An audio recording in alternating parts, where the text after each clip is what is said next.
হঠাৎ করেই বিএনপি এবং জামাতের রাজনীতি 180 ডিগ্রি ঘুরে গেছে এবং এরই মধ্যে সুখবর হচ্ছে যে তারেক জিয়াকে বাধ্য করে লাইনে এনেছে জামাত ইসলাম। কি সেটা আপনারা খুশি হবেন শুনলে যে মাননীয় প্রধানমন্ত্রী জনাব তারেক রহমান তিনি ইউকে থেকে লন্ডন থেকে ভারতের সাথে একটা গোপন চুক্তি করে একটা আন্ডারস্ট্যান্ডিং করে। সব চুক্তি কিন্তু লিখিত হয় না, tacit understanding, one kind of political contract, যেটা ইনভিজিবল, যেটা খালি চোখে দেখা যায় না। ভারতের সাথে তারেক রহমান যে চুক্তি করেছে এটা কোনো প্রমাণ আপনি দেখাতে পারবেন না, কিন্তু চুক্তি করেছে, ইটস ট্রু। এর মানে কথার মাধ্যমে একটা আন্ডারস্ট্যান্ডিং হয় না, যেমন বয়ফ্রেন্ড গার্লফ্রেন্ডের মধ্যে যে চুক্তি হয় এটা কি কাগজে কলমে হয় না, এটা চন্দ্র সূর্যকে সাক্ষী রেখে হয়। যে আমি চাঁদকে সাক্ষী রেখে বলছি, সূর্যকে সাক্ষী রেখে বলছি আমি তোমাকে ছেড়ে যাব না, এরকম নানান কথাবার্তা বলে, দ্যাটস টোটালি ইমোশন। ওরকম যে অস্বাভাবিক যে চুক্তিগুলো হয় এগুলো সাধারণত কাগজে কলমে হয় না। আর যখন তারেক রহমান ভারতের সাথে একটা চুক্তি করে এসেছে তখন Tarique Rahman non state actor, he is not prime minister, অতএব ভারতের সাথে তিনি কোনো চুক্তি আইন অনুযায়ী করতে পারেন। অতএব এই চুক্তি কাগজে কলমে হবে না, এটা হবে টেসিট, এটা হবে জাস্ট একটা আন্ডারস্ট্যান্ডিং। সেই আন্ডারস্ট্যান্ডিং কি ছিল যে ঠিক আছে তারেক রহমান বাংলাদেশে আসবে, ভারত আমেরিকাকে ম্যানেজ করে বিএনপি ক্ষমতায় আনার ব্যবস্থা করবে, নিশ্চিত প্রধানমন্ত্রী তারেক রহমান, নিশ্চিত প্রধানমন্ত্রী, এবং আওয়ামী লীগের হাত ছেড়ে দিবে, বিএনপিকে সব ধরনের কোঅপারেশন করবে ভারত সরকার, সবকিছু স্বাভাবিক হবে, বর্ডার স্বাভাবিক হবে এবং ভিসা আদান প্রদান এগুলো একদম নর্মাল হয়ে যাবে, বাংলাদেশে স্থিতিশীলতায় ভারত কোনো ষড়যন্ত্র করবে না। এটা একটা চুক্তি ছিল। কিন্তু এর বিনিময়ে বিএনপি কি করবে? বিএনপি আওয়ামী লীগের উপর নিষেধাজ্ঞা প্রত্যাহার করবে। ভারত আওয়ামী লীগকে ক্ষমতায় আনবে বিষয়টা এরকম নয়, বিরোধী দলে থাকতে হবে সেটাও এরকম নয়, কিন্তু আওয়ামী লীগ ভালো থাকুক, সারা জীবন ভারতকে খেদমত করেছে, সার্ভিস দিয়েছে, এখন ওরা একটু নিরাপদে থাকুক, ভালো থাকুক, অথবা তৃতীয় চতুর্থ বা পঞ্চম বৃহত্তম দল হিসেবে থাকুক, ক্ষমতায় আনবো এটা বলছি না, কিন্তু দল হিসেবে থাকুক, ভারত মিনিমাম এইটা চেয়েছে। এই চুক্তি হয়েছিল, কিন্তু সেই তারেক রহমান সেই চুক্তি বা এটা মানবেন বলে ক্ষমতায় এসেছেন, কিন্তু ক্ষমতায় আসার 2.5 মাস পর তারেক রহমান বেঁকে বসেছেন। তিনি এখন ভারতকে চেনেন না, এখন আর ভারতের কথা শুনছেন না এবং ভারতের সাথে যে কমিটমেন্ট ছিল ওগুলো থেকে তিনি সরে এসেছেন। এটাই হচ্ছে প্যারাডাইম শিফট, এটাই হচ্ছে 180 ডিগ্রি পল্টি নেওয়া। এবং এই পরিস্থিতি তারেক রহমানের মধ্যে, এই যে তারেক রহমান এখন ভারতের বিরুদ্ধে অবস্থান নিয়েছে, এটা সুখবর এবং এটা বাধ্য করেছে জামাত।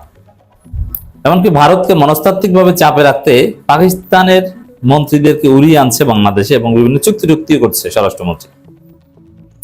এমনকি তিস্তা প্রজেক্ট চীনকে দেওয়ার সিদ্ধান্ত অলরেডি হয়ে গেছে, যেটা একদম আনুষ্ঠানিকভাবে বলা হয়নি, কিন্তু আমাদের সেই বহুল প্রত্যাশিত তিস্তা প্রজেক্ট, যেটা নিয়ে অনেক জলঘোলা হয়েছে, হাসিনা চীনকে দেওয়ার কথা বলেছেন কিন্তু ভারতের বাধায় দিতে পারেন না। তিস্তা প্রজেক্ট চীনকে দেয়া এটা ভারতের জন্য, ভারতের 7 সিস্টার্স চিকেন নেকের জন্য একটা স্ট্র্যাটেজিক থ্রেট হিসেবে তারা দেখে।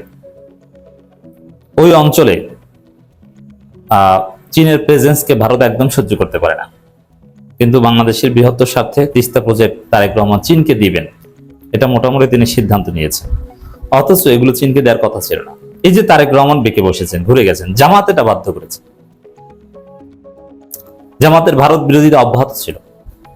এমনকি এই যে আমরা যে বলেছি যে বিএনপি ভারতের ফাঁদে পড়েছে, ভারতের কথা চলছে, তারেক রহমান ভারতের দালাল, বিএনপি ভারতের দালাল, এই যে কথাগুলো, এতে বিএনপি যথেষ্ট বিব্রত হয়েছে এবং এর ফলে বিএনপি আমাদের সমালোচনার ফলে বা আমরা জাতিকে বোঝাতে পেরেছি যে বিএনপি ভারতের কথা চলে, যার ফলে বিএনপি টনক নড়েছে।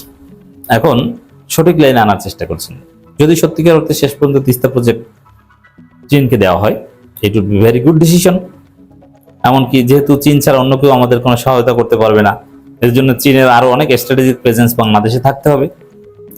আর চীনকে যদি তিস্তা প্রজেক্ট দেয়, একটু বিএনপি সরকারের কেবলা যদি ওয়াশিংটন দিল্লি থেকে চীনের দিকে আনার চেষ্টা করে এবং মার্কিন যুক্তরাষ্ট্রের সাথে সেই গোপন তাবেদারি চুক্তি নিয়ে যদি একটু অ্যাটলিস্ট স্থগিত করে রাখে অথবা গুরুত্ব না দেয়, তাহলে এটা জামাত বিএনপির মধ্যে যে সমঝোতার কথা বলি, সম্পর্কের কথা বলি, এটা অটো হয়ে যাবে।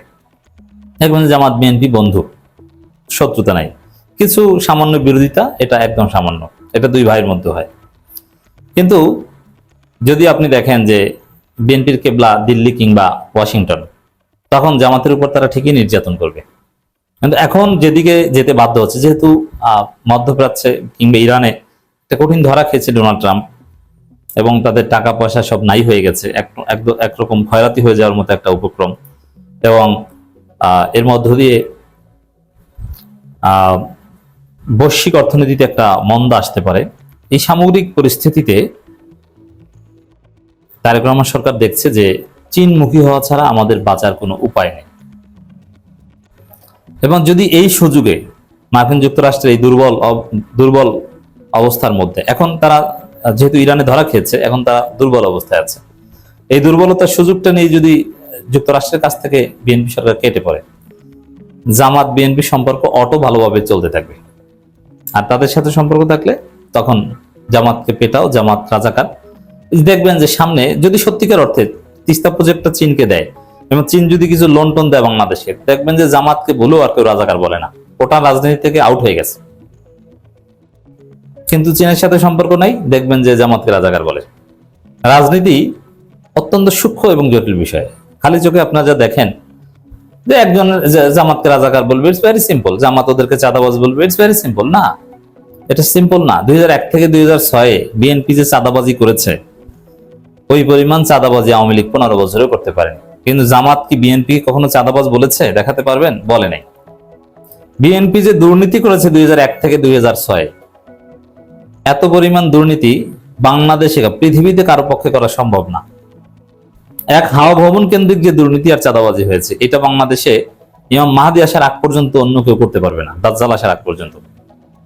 কিন্তু জামাত কি বিএনপিকে মহা দুর্নীতিবাজ সরকার, চাঁদাবাজ সরকার এটা কি বলেছে? বলেনি। মানে এগুলো কোন একটা অপরাধ করলেই কেউ এটা বলে না, এটার পিছনে অনেক সমীকরণ কাজ করে। নিজের লোক, যেমন আপনি আপনার মেয়ে বিয়ে দিবেন, ছেলে ঠিক করেছেন, ছেলে সরকারি চাকরি করে। এখন যদি দেখেন যে ছেলে গাঁজা খায়, যেহেতু পারিবারিকভাবে ঠিক হয়েছে, আপনি বলবেন যে এই বয়সে একটু বিড়ি টিড়ি খায়, ও ঠিক হয়ে যাবে, বিয়ে করলে ঠিক হয়ে যাবে, এভাবে মূল্যায়ন, যেহেতু আপনি ঠিক করেছেন, আবার সরকারি চাকরি করে। কিন্তু যদি আপনার মেয়ে যদি কাউকে পছন্দ করতো, যে আপনি পছন্দ করেন না কিন্তু মেয়ে প্রেম করেছে, ছেলে চাকরি করে, এটা ঠিক আছে, কিন্তু গাঁজা খায় না, জাস্ট একটু বিড়ি খায়, তখন আপনি বলবেন যে আরে ওই ছেলে তো গাঁজা খোর, 14 গোষ্ঠী গাঁজা খোর। এটা হিউম্যান সাইকোলজি, এভাবেই মূল্যায়ন করা হয়। ওইভাবে যে বিএনপি জামাতের মধ্যে সম্পর্ক ভালো থাকলে তখন জামাত রাজাকার না, আর বিএনপি চাঁদাবাজ না। সম্পর্ক খারাপ থাকলে তখন ওইটা ওর 14 গোষ্ঠী রাজাকার, 14 গোষ্ঠী চাঁদাবাজ। তো দর্শক, এইভাবে বিএনপি জামাতের সম্পর্কের উত্থান পতন হচ্ছে, এবং তারেক রহমান এখন ভারতকে চেনে না। ভারতের সাথে তারেক রহমানের সম্পর্কের অবস্থা খুবই খারাপ, উত্তেজনা চলছে, এবং তারেক জিয়া লাইনে আসতে বাধ্য হচ্ছে। চীনমুখী হওয়ার একটা আলামত লক্ষ্য করছি, তবে এটা যেন শেষ পর্যন্ত হয়, মাঝপথে যেন নষ্ট নয়, আমরা সেই দোয়া করছি।